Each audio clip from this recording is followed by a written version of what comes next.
कितने लोगों ने गुरुदेव का वो वीडियो देखा जिसमें गुरुदेव अ, सोमनाथ वाले ज्योतिर्लिंग के बारे में साध्वी ऋतंभरा जी को बता रहे थे? देखा किसी ने?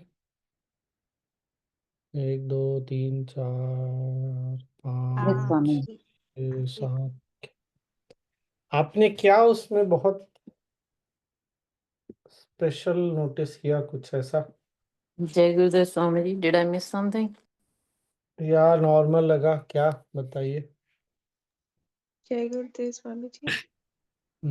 बताओ अ, भैया। स्वामी जी ऐसा पता नहीं, ध्यान से देखा तो समझा कुछ वो हाथ में लेने जा रही थी तो गुरुजी ने बोला कि नहीं हाथ में नहीं, फिर बाद में थोड़ी देर बाद उनको हाथ में दिया ना।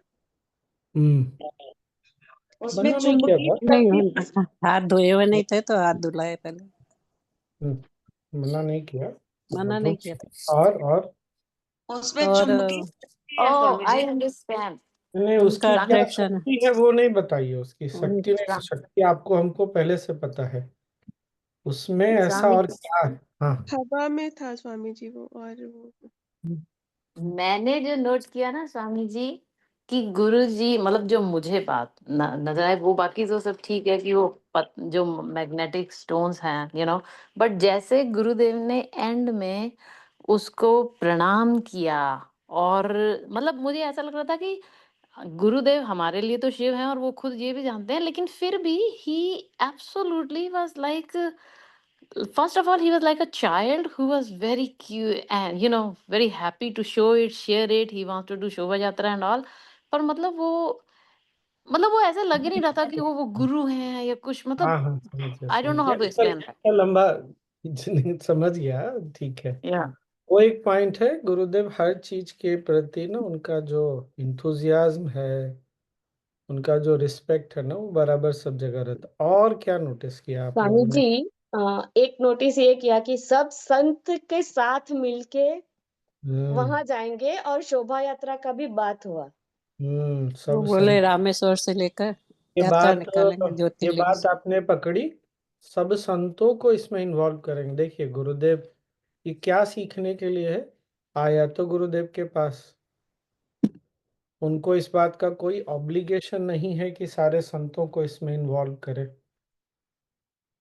हमको क्या सीखने मिल रहा है, समझ में आ रही है ना बात? हमको कोई छोटी सी चीज मिलती है तो हम पकड़ के अपने साथ रखना चाहते हैं बहुत बार। क्यों? उससे पावर फील होता है। जब सत्व रहता है ना तो मन ऐसे चलता है, सबको साथ लेके चलने, पूरे देश में यात्रा निकालेंगे ताकि लोग उस चीज से, उनकी श्रद्धा, सबकी श्रद्धा भाई, किसकी श्रद्धा नहीं, तो श्रद्धा वाले लोग साथ में भी आएंगे, सब इकट्ठे होंगे। और सबसे अधिक क्या, सबको इन्वॉल्व करना है। ये ना हमको भी अपने क्या बोलेंगे उसको, अपने प्रैक्टिस में, मतलब व्यवहार व्यवहार में, अपने बिहेवियर में, अपने चरित्र में लाना है कि सबको इन्वॉल्व करके चले। अब ऐसा तो नहीं है कि सब लोग मान ही जाएंगे, सब सब बात जो गुरुदेव बोलेंगे उस पर सहमत हो जाएंगे, ऐसा नहीं होने वाला। क्योंकि सबकी अपनी अपनी मन की अवस्था है, अपना अपना सोच है। तो उसके साथ चैलेंजेस भी बहुत आएंगे। ये बात पकड़ में आई क्या? बहुत चैलेंज आएगा। क्योंकि वो सोमनाथ के शिवलिंग की बात हो रही है। गुरुदेव का अपना कोई पर्सनल प्रॉपर्टी नहीं है। तो गुरुदेव को उन सारे चैलेंजेस को भी निभाना होगा, अच्छे से हैंडल करना होगा, स्किल। पर जब आपका उद्देश्य बड़ा होता है ना, तब आपका एक्शन वैसे ही बड़ा दिल वाला होता है। तो ये हमको ना ध्यान रखना है। हाँ। और इसके साथ चैलेंजेस आएंगे। शोभा यात्रा में बोले कि सबके सबके जगह से गुजरेगा तो सबकी चेतना जगेगी ऐसे। ये जो बात है ना, ध्यान रखना। हाँ। मन को बड़ा करना है और चुनौतियों को साथ में संभालते जाना है। क्या? Sounds good? बात ठीक लगी? गुड।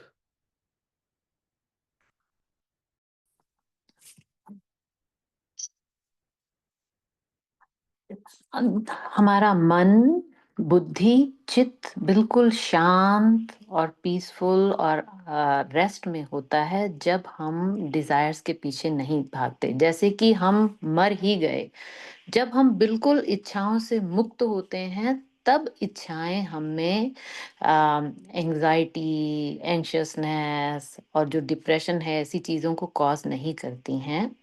हमें हमारी कौन कौन सी डिजायर हो सकती हैं, इनके बारे में हमें सोच लेना चाहिए। एक अच्छा लाइफ पार्टनर चाहिए, बहुत पैसा चाहिए, बहुत लोगों से प्रेज चाहिए। ये सब कुछ हमें सोच लेना चाहिए और फिर ये सोचें कि हाँ, अगर ये मिल गया तो क्या? ये सब एक भ्रांति ही है। मुझे सक्सेसफुल होना है, I want to show off, ये चीजें हमें कभी भी जिंदगी में पूर्णता नहीं दे सकती। अब अपने से बड़े जो सक्सेसफुल लोग हैं, जो बहुत अमीर हैं या बहुत जिनको जाना जाता है सोसाइटी में, उनके बारे में सोचें और क्या वो बहुत पीसफुल हैं? इस बात को सोच के देखें। अपने हृदय के अंतर में विश्राम करें। यह सबसे महत्वपूर्ण लेसन है इसका, कि थोड़ी सी भी लेयर्स हमारे जो आवरण की हैं, उनको हम यदि उतार सकें कुछ क्षणों के लिए भी, तो वो हमें बहुत ही ज्यादा शक्ति देती हैं। अंदर की जो शक्ति होती है वो देती हैं। यही सच्ची वेल्थ है, यही सच्चा धन है। एक देश का धन दूसरे देश में नहीं चलता, और शायद अमेरिका का डॉलर इसीलिए चलता है क्योंकि उस पे इन गॉड वी ट्रस्ट लिखा है, क्योंकि उसको भी भगवान ही महत्वपूर्ण बना रहा है, वरना शायद उसकी भी कोई वैल्यू ना हो। इसलिए अपनी इच्छाओं को, अपने हृदय को छेदने ना दें, ना तो अपने स्वास्थ्य से रिलेटेड और ना ही बाहर कुछ और चाहिए, क्योंकि यदि हम ऐसा सोचेंगे तो हम गए काम से, बिल्कुल फिर बिल्कुल अंधेरे में डूब जाएंगे। विकार क्या हैं? एंगर और जितनी भी नेगेटिव इमोशंस हैं, जेलसी, ग्रीड, गुस्सा, वासनाएं, ऑब्सेशन और संबंधों में या किसी भी चीज में उलझ जाना, एंटेंगलमेंट, ये सब जब चली जाती हैं तभी हम केवल हृदय से आनंदित हो सकते हैं। हर क्रोध के पीछे एक इच्छा है। जब तक हम उस कारण को नहीं पहचान लेते, हम कभी भी क्रोध से मुक्त हो ही नहीं सकते। गुस्सा हमारे पास कुछ क्षणों तक रहना चाहिए, जैसे कि पानी के ऊपर खींची हुई लाइन। फिर ही हम विकारों से मुक्त हो सकते हैं। जब तक, और यदि हम इस बात के साक्षी हो जाएं कि ये मेरे नहीं है, ये विकार मेरे नहीं है, जैसे ही हम सोचेंगे, हम स्वयं में स्थित हो पाएंगे, आनंद में स्थित हो जाएंगे। ईश्वर सर्व निर्माता, गुरुजी ने ये श्लोक बोला। गुरुजी बोले इस श्लोक का मतलब ही यही है, मेरी शरीर को भी जो है वो ईश्वर ही निर्माता है, क्योंकि हमारा तो कंट्रोल अपने मन पे भी नहीं है, हृदय पे भी नहीं है कि वो कब धड़कना बंद हो जाएगा। हम ऐसी बात का साक्षी कैसे नहीं हो सकते? ये हैरानी की बात है कि सूरज अपने आप निकलता है, पौधों पे पत्ते अपने आप आते हैं, पंछी अपने आप हिलते हैं, सब कुछ अपने आप हो रहा है, और तब भी हम अंधे हैं इसके प्रति। ये कैसे हो सकता है? इसके प्रति हमें जागृत होना है। इस संसार में देर इज नथिंग। हाँ, जब तक हम इसमें पूरी तरह से दृढ़ निश्चय से खुद को स्थापित नहीं कर लेते कि मैं ही भगवान हूं, और या के भगवान के अलावा इस सृष्टि में कुछ है ही नहीं, जब हम ये जान लेते हैं कि भगवान ही मेरे अंदर है, मेरे आसपास है, सृष्टि में उसके अलावा कुछ है ही नहीं, तब हम इसमें फर्मली इस्टेब्लिश हो सकते हैं, इस सत्य में इस्टेब्लिश हो सकते हैं कि भगवान और मैं इसमें कोई पृथक वो है नहीं, वी आर नॉट टू। जब तक हम अभाव में रहते हैं, तब तक हमें ये जितनी भी नेगेटिव फीलिंग्स हैं, भावनाएं हैं, वो आती रहती हैं, लेकिन यह नेचर का, प्रकृति का स्वभाव है। इसमें 3 गुण हैं, 3 दोष हैं, 5 एलिमेंट्स हैं। जब ये आते हैं, जाते हैं, उस हिसाब से हमें भावनाएं उठती हैं और चली जाती हैं। यदि हम इसके साक्षी बन जाते हैं, तभी हम स्वयं में स्थिर रह सकते हैं, शांत रह सकते हैं। फिर गुरुदेव ने बोला, एनफ, बहुत हो गया दौड़ना, रुको, अब रुक जाओ, ड्रॉप अपनी सभी। इवन भगवान कृष्ण ने भी और अष्टावक्र ने भी, दोनों ये एक ही बात बोले कि अपने धर्म को भी त्यागो, बस तुम शांत हो जाओ। इस बात को समझ के कि यस, कोई भी गुणधर्म मेरा है ही नहीं, शांत हो जाओ। 2 तरीके की इच्छाएं होती हैं। एक तो ऊपर ऊपर वाली, पानी पीना है, खाना खाना है, जो कि जीवन को संचालन करने के लिए आवश्यक है। और दूसरी, ये हमारी इंटेंशन बोली जाती है। और दूसरी हैं जो कि हमें साइक्लोन की तरह घुमाती हैं। वो इतनी जबरदस्त क्रेविंग है कि वो हम में गुस्सा, एजिटेशन, डिप्रेशन और किसी के प्रति डिस्ट्रस्ट, जो भी बोलते हैं उसको हिंदी में, वो हमें कॉज करती हैं। जब हम स्वयं जब हम ये जानते हैं कि मुझे जो चाहिए वो मुझे मिल रहा है और मिलेगा ही, तभी जो है सारी इच्छाएं हमारे अंतर में ही डिसॉल्व हो जाती हैं, बिल्कुल पिघल जाती हैं। कब हम इच्छाओं के साथ पत्थर बन जाते हैं? जब हम ये सोचते हैं, पत्थर जैसी जड़ता हम में आ जाती है, जब हम ये सोचते हैं कि मैं बहुत छोटा हूं, मेरी कैपेसिटी बस इतनी सी है और इच्छा जो मुझे चाहिए वो बहुत बड़ी है। जब हम ऐसा सोचते हैं तो हमारे अंदर का प्रेम, अंदर की शांति, अंदर का आनंद, वह सब कुछ जो है हमें छोड़ जाता है और हम में फीवरिशनेस आ जाती है। एक ना जिस फीवरिशनेस आ जाती है। सभी इच्छाओं को जब अंतर में, जब अपने हृदय में जब वो मेल्ट हो जाती हैं, जब बिल्कुल डिसॉल्व हो जाती हैं, तब हमको ये रियलाइज होता है कि हम स्वयं ही शिव हैं। हमारे हृदय की जो पल्स है, जो बीट ऑफ आवर हार्ट, वो स्वयं ही इच्छा है। लोग कहते हैं कि वो शिव में एक हो गए, उसका मतलब क्या है? उसका मतलब ये होना है कि अपने अंतर से एक हो जाना। इसलिए जिसके बारे में सोचोगे वैसे बनोगे। प्रभु के बारे में सोचोगे तो प्रभु में बिल्कुल डिसॉल्व हो जाओगे, अपना कोई अस्तित्व नहीं, केवल प्रभु ही रहेंगे। और there is no way we want, हाँ, और ऐसा हो ही नहीं सकता कि हमें वो कुछ ना मिले जो हम चाहते हैं। हाँ, इस लाइफ में टाइम नहीं तो अगले लाइफ टाइम में या कितने भी लाइफ टाइम में मिलेगा, पर मिलेगा जरूर। तो क्या, इससे क्या? जब डिजायर हमारी पत्थर की तरह नहीं होती और पानी की तरह होती है, उसकी तरह तरलता होती है, तब मैं अपनी इच्छा से बड़ा हूं, यह जब हम जान लेते हैं तो हमारी नींदें हराम नहीं होती हमारी। क्योंकि जब हम इस सत्य में स्थिर हो जाते हैं कि हाँ, मिलेगा ही, तब हम बिल्कुल शांति से अपने हृदय में विश्राम कर सकते हैं। जय गुरुदेव। किसी को कुछ बोलना है?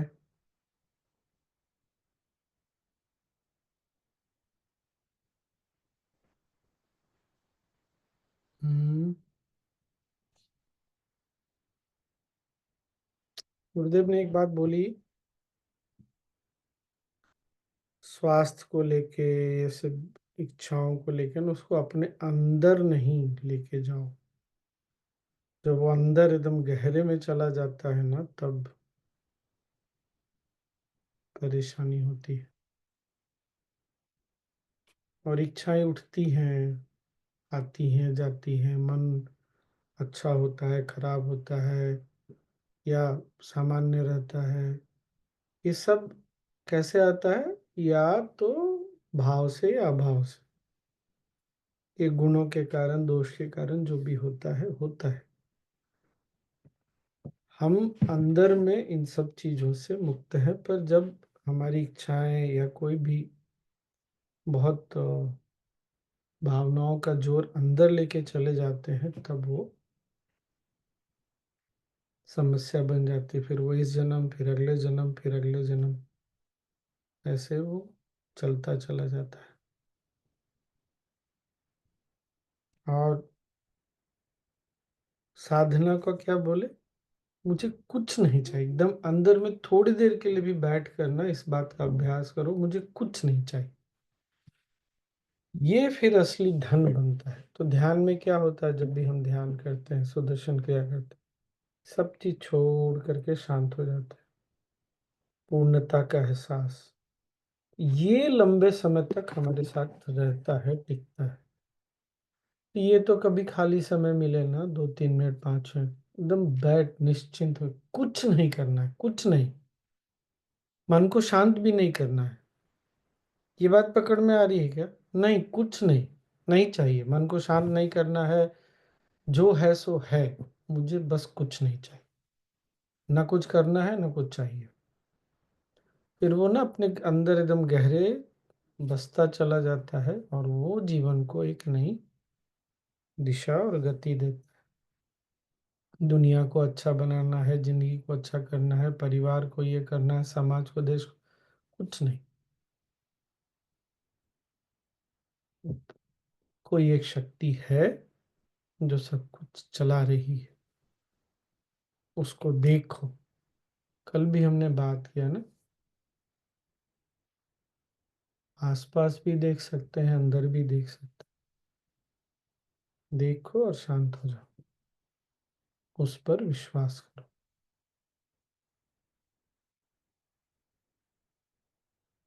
भाव अभाव स्वभाव,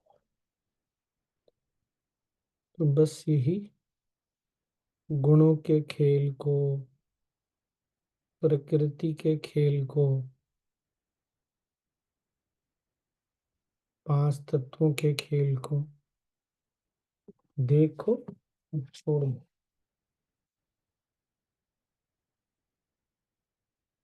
कंट्रोल नहीं करना है उसको, हमसे होगा नहीं। बदलना हमसे होगा नहीं, वो अपने अनुसार बदलता है। केवल उसके खेल को देखना है, ठीक ना? और कुछ? आजकल स्वामी जी भाव और स्वभाव को ही देख रहे हैं। हम्म, हम्म, समस्या क्या? ये तो भाव या अभाव, किसी भाव से राग, अभाव से द्वेष, किसी भाव से द्वेष, अभाव से राग, ये दोनों हमको हमसे दूर लेके चले जाते हैं।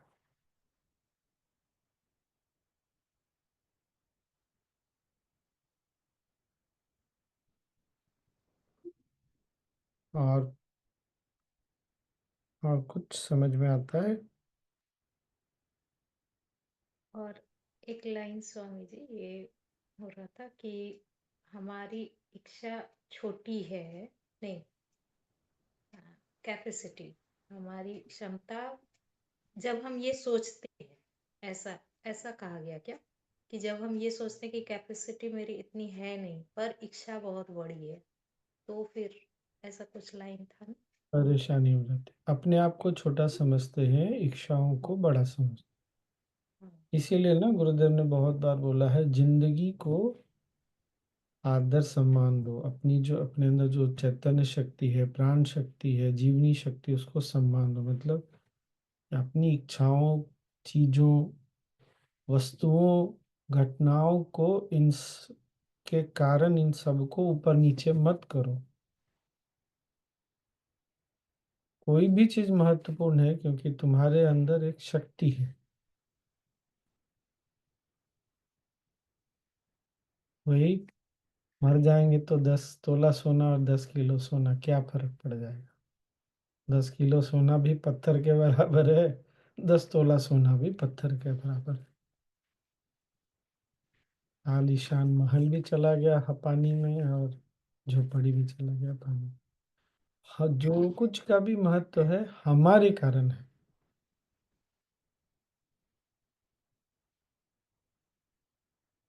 पर जब इच्छाएं परेशान करती हैं तो इसका मतलब क्या है? हम छोटे हो गए, इच्छाएं बड़ी हो गई।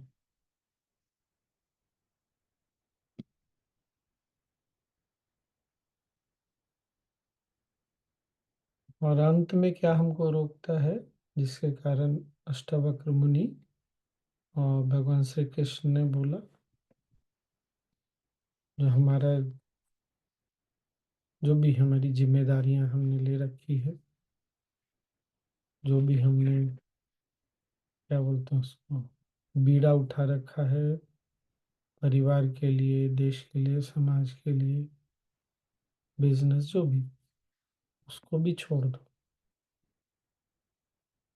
छोड़ोगे, निश्चिंत हो जाओगे, रिलैक्स करोगे, तभी तुम मेरे तक पहुंच पाओगे।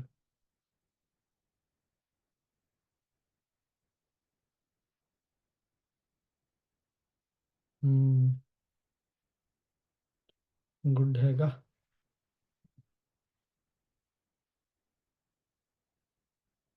और कुछ समझ में आता है? हम्म स्वामी जी, जब सॉरी। गुरुजी ने जब शुरू किया था तो उन्होंने कहा था दो दो तरह की डिजायर्स है। एक तो छोटी वाली जो ऊपर ऊपर सरफेस पे रहती है, और एक जो अंदर हम्म तक घुसी हुई है, जिसका एक्चुअली में पता नहीं है, काइंड ऑफ, कि वो इतनी वो बॉदर करती है। उसका चेहरा गुस्सा है या निराशा है, वो दिखती मेरे नहीं साथ है वो। चेहरा नहीं, उसके कारण ये सब हो जाता है। उसके कारण ये सब हो जब रहा वो है। अंदर चला जाता है ना, तब हमको क्रोध और ये सब चीजों से ना जूझना पड़ता है। तो ये भाई, पुराने पुराने, हाँ, आदतें पुरानी है, पुरानी आदतें हैं, पैटर्न सब बना हुआ है। तो जब भी गुस्सा आए, और पता नहीं है कि गुस्सा क्यों आ रहा है, लेकिन आ रहा है, तो क्या हम उसको कोई इंट्रोस्पेक्ट इच्छा है? करें? नहीं, केवल सजग हो जाने से हो जाएगा। इंट्रोस्पेक्ट करने की जरूरत नहीं है। क्यों आ रहा है? कोई इच्छा है उसके पीछे में, और कुछ नहीं तो तो दुनिया, स्वामी दुनिया तो ऐसी होनी स्वामी जी चाहिए, क्या हम वैसी होनी चाहिए। सॉरी बोलिए बोलिए। दोबारा तो बोले स्वामी जी। और कुछ नहीं तो हमको लगता है दुनिया ऐसी चलनी चाहिए, ऐसी होनी चाहिए, यही बात हमको परेशान कर देती है।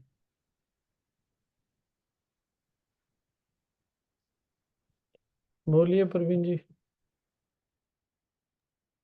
तो स्वामी जी क्या हम ये कह सकते हैं कि जब भी मैं किसी भी इच्छा को के साथ वैल्यू ऐड कर देती हूँ कि ओ ये होगी तभी ऐसा होगा, तभी इसका मतलब है कि मैं गलत दिशा में जा रही हूँ। गलत नहीं बोलेंगे, मतलब वो फीवरिशनेस और वो जड़ता में आ रही हूँ, मतलब कैन आई से दैट?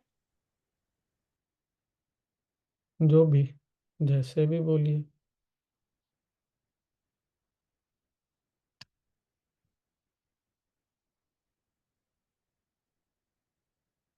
और क्या?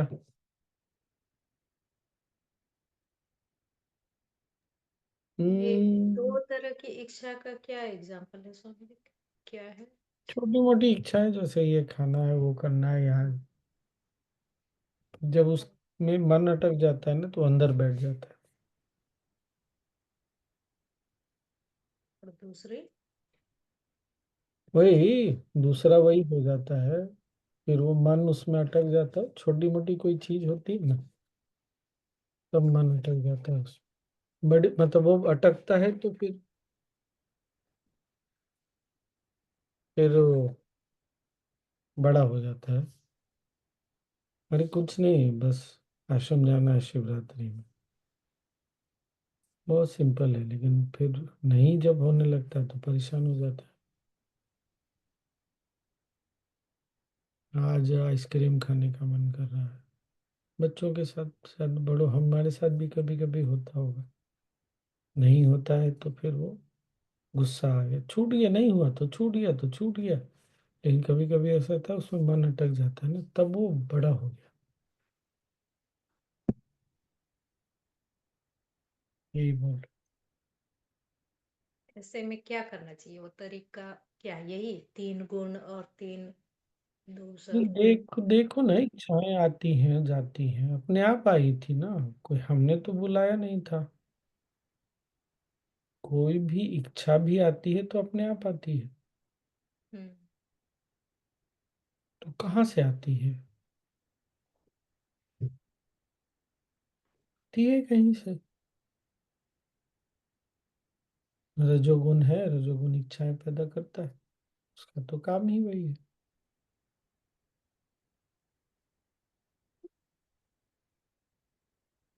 फिर वो दुख तकलीफ लेके आता है।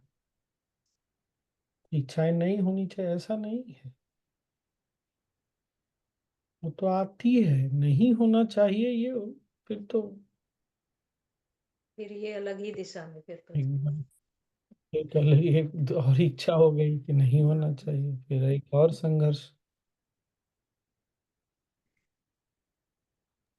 स्वामी जी, मैंने सोर्स पता क्या क्या है? नोट किया, मैंने नोट किया बोलो। कि जब इच्छाएं बिल्कुल नहीं होती है ना, कभी मतलब ऐसा होता है कि मन बिल्कुल शांत होता है, तो सडनली एक घबराहट सी होने लगती है कि मतलब वो खुद ही पे डाउट होने लगता है कि मुझे क्या हो रहा है, क्योंकि बहुत इतनी ज्यादा शांति की भी शायद मन को आदत नहीं है, तो खुद पे जैसे रेस्टलेसनेस सी होने लगती है कि क्या हुआ, मतलब एम आई डिप्रेस्ड, और ये वो मतलब ऐसे भाव आने लगते हैं, बिल्कुल एक शांति के बाद एकदम से जैसे बवाल आता है।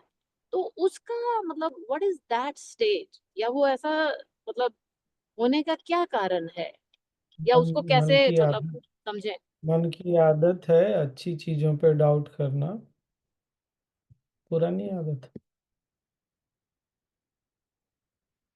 शांति पे सुख पे डाउट करना, मेरे साथ कुछ गड़बड़ हो गया क्या, यही तो हमने सीखा ना। वही है। इच्छाओं का सोर्स क्या, हम है, हम है तो इच्छाएं, हम नहीं रहेंगे तो क्या इच्छा रहेगी? तो सोर्स पे ध्यान नहीं देते हम, इच्छाओं पे ध्यान देते हैं, इसीलिए परेशानी होती है।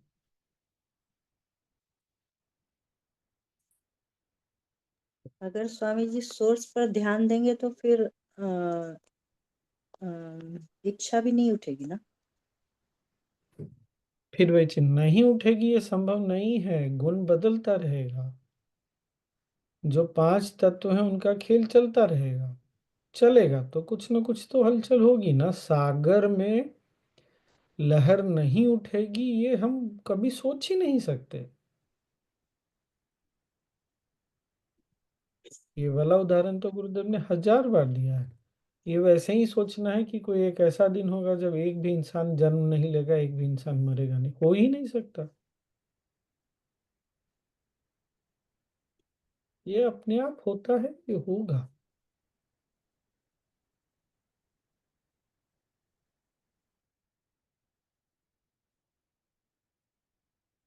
सच में क्रांतिकारी है, गुरुदेव ने बोला ना, अष्टावक्र रिवोल्यूशनरी है। ये बात तो है।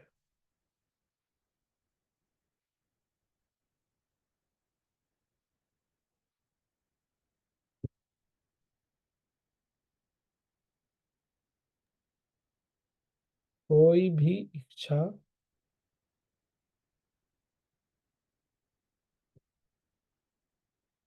नहीं हो ये संभव नहीं है। कोई भी इच्छा, चाहे वो ऐसा हो कि हम हमेशा सात्विक रहें, या हमारे परिवार में हमेशा सुख और शांति रहे, कोई भी इच्छा, हमारा सारा परिवार भक्त बना रहे, इच्छा इच्छा है। जिस इच्छा को हमने पकड़ा, वहां से दुख तकलीफ की यात्रा शुरू हो जाएगी।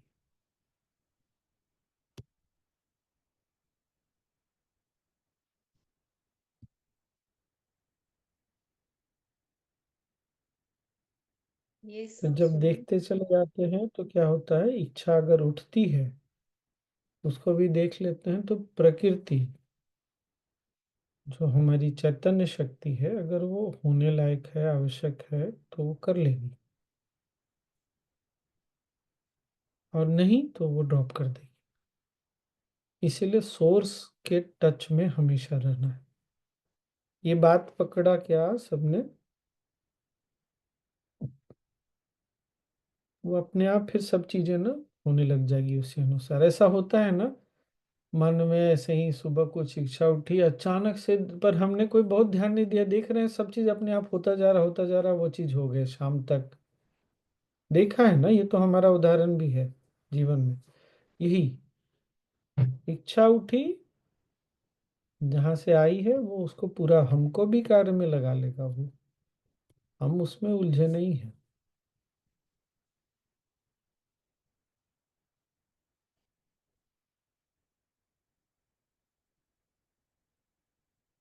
और कभी भी किसी इच्छा को ना जस्टिफाई नहीं करना, चाहे वो घर में सत्संग कराने का भी इच्छा हो, उसको भी जस्टिफाई नहीं करना। हमने तो अच्छी चीज सोची थी, है अच्छी चीज है, लेकिन अगर उससे उसके कारण मन अटक गया और दुखी है, तो फिर वो इच्छा अच्छी और बुरी क्या हुई? फिर वही चीज दुख का कारण बन गई, तो खराब हो गया फिर।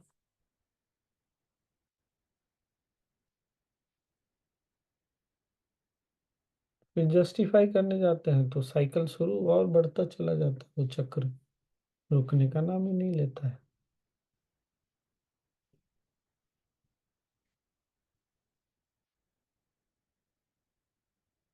ठीक ना? स्वामी जी, हम्म। संकल्प और डिजायर में क्या फर्क होता है? एक ही है। दोनों चीजें एक ही है?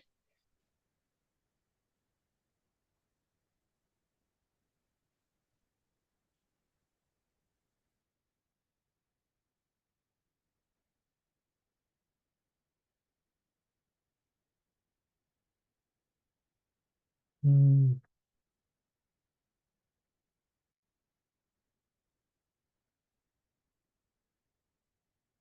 बस तो आज जितना ही, ये भी हमारा गुणों पर, और एक गुण प्रकृति तत्वों पर एक और चैप्टर समाप्त हुआ।